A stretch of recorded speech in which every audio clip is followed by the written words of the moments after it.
Good morning, everyone. Today is the last full day of the trip. Tomorrow I fly home. As you can see by my surroundings, they are very different. That is because I am in Cleveland, Ohio right now.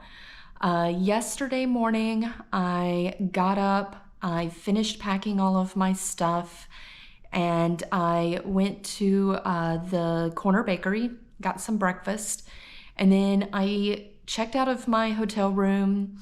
I had them hold my luggage just so I wouldn't have it in the way, but I sat in the lobby of the hotel, just working on a few things and trying to kill some time before heading over to Union Station.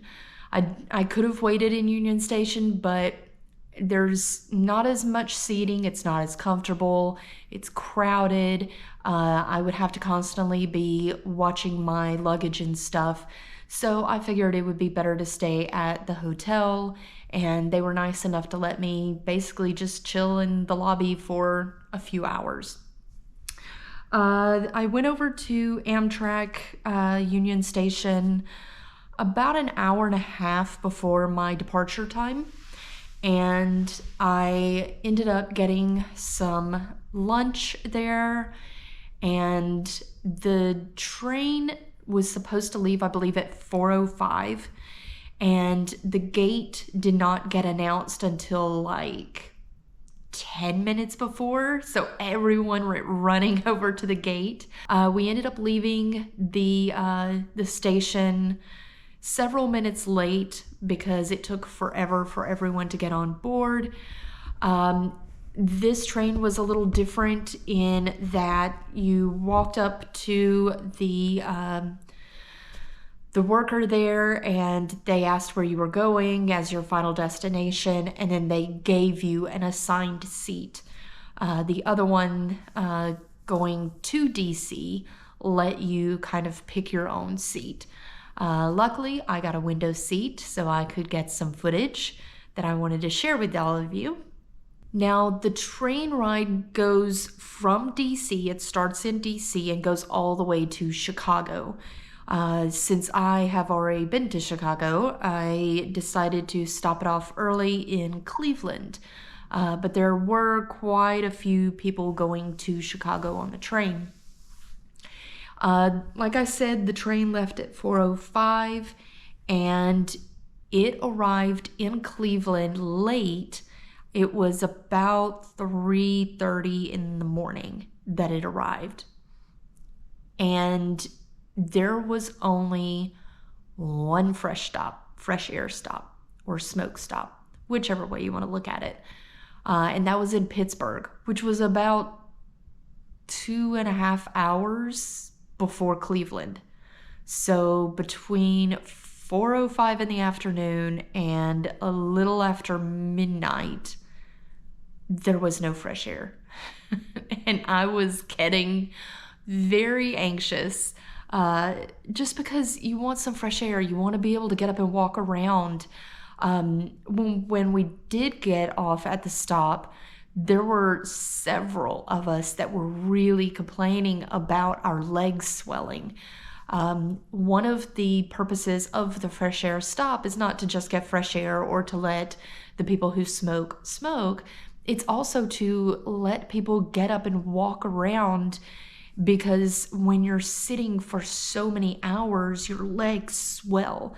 And my knees were so swollen because I've been walking for the past week and a half, basically 2 weeks, and then having to sit for hours on end. And I could only bend my leg at a 45-degree angle because my knees were so swollen. The chairs do recline, and they do have like a little lever thing that you can like pull out to support the top part of your legs. And then the seat in front of you does have like a bar that drops down that you could put your feet on. So essentially, you could lay down much like you would lay down in a car. The seat doesn't go all the way back, but it does go back quite a bit. But since I had my bags and my bags were at my feet, I couldn't really do that position, and I kind of had to fold up, and that did not help at all. I could have put my bags in the overhead thing, but since one of the bags I was carrying is open, I can't close it. It has all my souvenirs. I didn't want that to go flying and souvenirs hitting people in their heads. Now, when I got to the station here at Cleveland, I made a choice, and it could have been a very, very, very bad choice. So the Airbnb that I chose is a 12-minute walk from the station. I had the option, I could walk it. I would have to drag my luggage with me, and like I said, it was 3:30 in the morning, which is not safe. Being alone, being weighed down by luggage, making noise at 3:30 in the morning, not the safest option. I also had the option when I first walked out. I was on my phone looking at the navigation, thinking about walking, and I heard behind me somebody was like, "Oh, do you need a taxi?"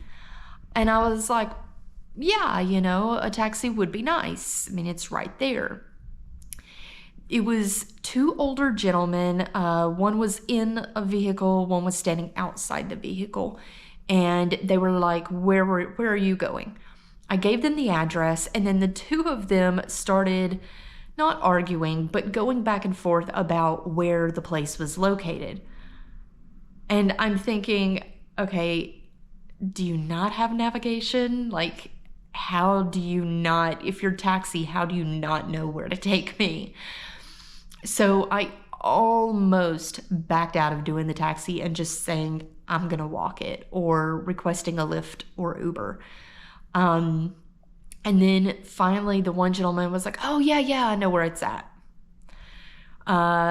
So it was the gentleman standing outside the vehicle, and we walked over to his taxi, which was basically a van. It was like a, soccer mom van. It was old. It smelled really bad. He was nice enough to load up my luggage in the back, and he was very friendly. I will give him that. He was very friendly. That's the only thing that kind of made me feel at ease and didn't set off too many red flags. Was that he was just a nice older gentleman. He was not using navigation. I did pull up navigation on my phone and kind of be like, "Oh, I believe we need to turn here." And it wasn't far. It wasn't that far of a drive. When I first asked, I asked if they took credit card. They didn't say anything. But when I gave the address, the guy was like, "Oh, it'll probably be like $5 or $7. I knew it was going to be more than that. I was like, yeah, he's just giving me numbers off the top of his head. And so once we arrived, I asked how much I owed him. He said $10. I knew it was going to jump up. Luckily, I had that much cash because I really don't think he took card. In fact, I don't think he's an actual taxi at all. I think he did mention that he used to drive for years for taxis and his various other jobs that he had over the years. I think that it's kind of locals doing ride share essentially without having to go through Uber or Lyft or actually get a taxi permit, if you will. But the reason I went ahead and did it is because he is older, and if something were to happen, I could easily take off running. But he got me to the Airbnb. Now, by the time that I did get here and get situated and get into the building, it was like 4 in the morning. I was exhausted. I washed my face, brushed my teeth, and crashed.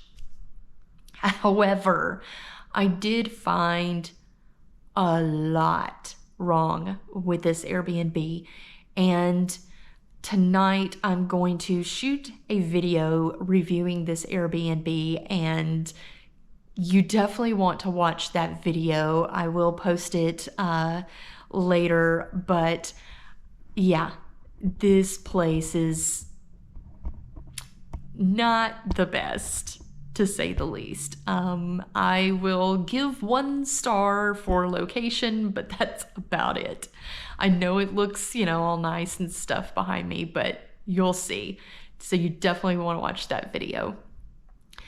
Today, since it's my only day to really get out and explore, because tomorrow I have to check out, I believe, at 11, and then I'll have my luggage with me, and I just might as well go ahead and head to the airport after that. But today my plan is to go to the Rock and Roll Music Hall of Fame, go over to the water, which it's pretty much right there at the water, and see Lake Erie, so I can mark that off of my list of places because I want to see all 5 of the Great Lakes. But first, I want to get something to eat because I am very hungry. The food that I got on the train last night, I got the ham and cheese sandwich, and I ate half a bag of Doritos, and that's it. That was my dinner. So I am very, very hungry. I'm gonna go get some food, and then I will take all of you out to explore Cleveland.